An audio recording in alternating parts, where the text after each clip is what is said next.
moi je suis Julien Sabénet, je suis le numéro 2 d'un commandement qui s'appelle le commandement de la défense aérienne des opérations aériennes. C'est un commandement qui est basé à la fois à Paris, Lyon, un petit peu à Bordeaux, qui s'occupe de protéger l'espace aérien national en toutes circonstances et de conduire les opérations qu'on mène dans les airs à partir de la France ou à partir de nos territoires ou à nos bases à l'étranger, etc. Et donc je suis ici parce que j'encadre cet exercice parce que j'ai la responsabilité de la préparation opérationnelle de tous les aviateurs. Et donc cet exercice qui s'appelle Garuda, qui est un exercice qui a eu lieu pour la première fois en 2003 en Inde, qui a lieu tous les 2 ans entre l'Inde et la France. C'est un exercice qui nous permet de mélanger 2 détachements. Le détachement français, dont on s'est appuyé sur les Rafales de Mont-de-Marsan, on a 2 beaux escadrons ici de monoplace, et un détachement de 6 Sukhoi 30 MKI qui est venu d'Inde et qui est resté pendant 2 semaines.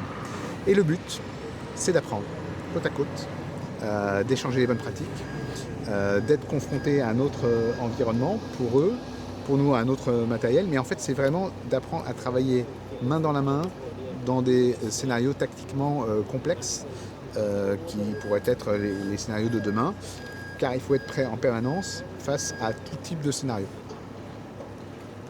Alors, ça fait quoi d'avoir des Sukhoi comme ça en France? Pour moi, c'est la première fois que j'en vois d'aussi près.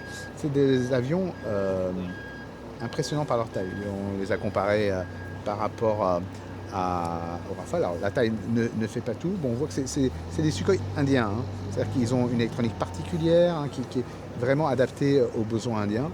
Bon, moi j'aime bien les avions, donc je regarde de près. Ça m'a fait penser notamment l'entrée d'air, me rappelle étrangement celle du F-14. Et je pense qu'en termes de taille, hormis la géométrie variable qu'il n'y a pas, et le fait qu'il vole en biplace, donc c'est un pilote en place avant, un Weapon System Officer, donc un aviateur, opérateur système d'armes en place arrière, il y a des petits clins d'œil au F-14. Après, c'est un appareil, le F-14 c'était plutôt Air Defense, après il est devenu Swing Role, mais là c'est vraiment un appareil multi-role qui a une grosse capacité d'emport. Et donc j'ai eu la chance de m'asseoir dans le cockpit. Bon, c'est quand même une autre génération aussi, hein. Le Rafale, c'est quand même très, très récent. Là, on sent que c'est un petit peu plus ancien.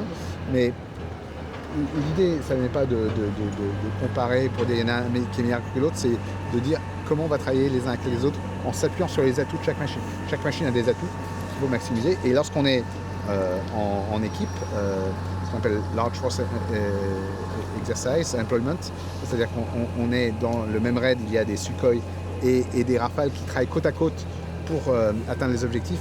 Eh bien, il faut connaître les particularités de chacun pour les maximiser les atouts et pour être plus forts ensemble. Mais de ce que j'ai vu, on a des pilotes indiens qui sont très bien formés et qui surtout sont capables d'interopérabilité sans restriction avec nous. Donc ils ont leur langue, ils ont leur culture, mais néanmoins, pour nous, c'est une réelle preuve de notre capacité à nous adapter, à notre agilité, elle est importante et à des 2 niveaux. Et cette capacité à pouvoir travailler main dans la main, c'est quelque chose de très précieux qui ne se décrète pas. Nos équipages changent régulièrement, et il y en a qui arrivent, il y en a qui partent. Donc ça, c'est quelque chose sur lequel il faut remettre à l'ouvrage très régulièrement.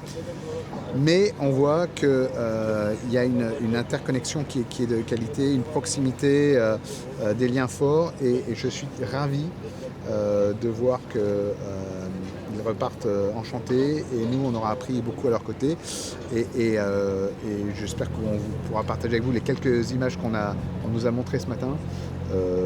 Mais c'est vraiment la preuve que la collaboration franco-indienne fonctionne et qu'elle est de niveau stratégique.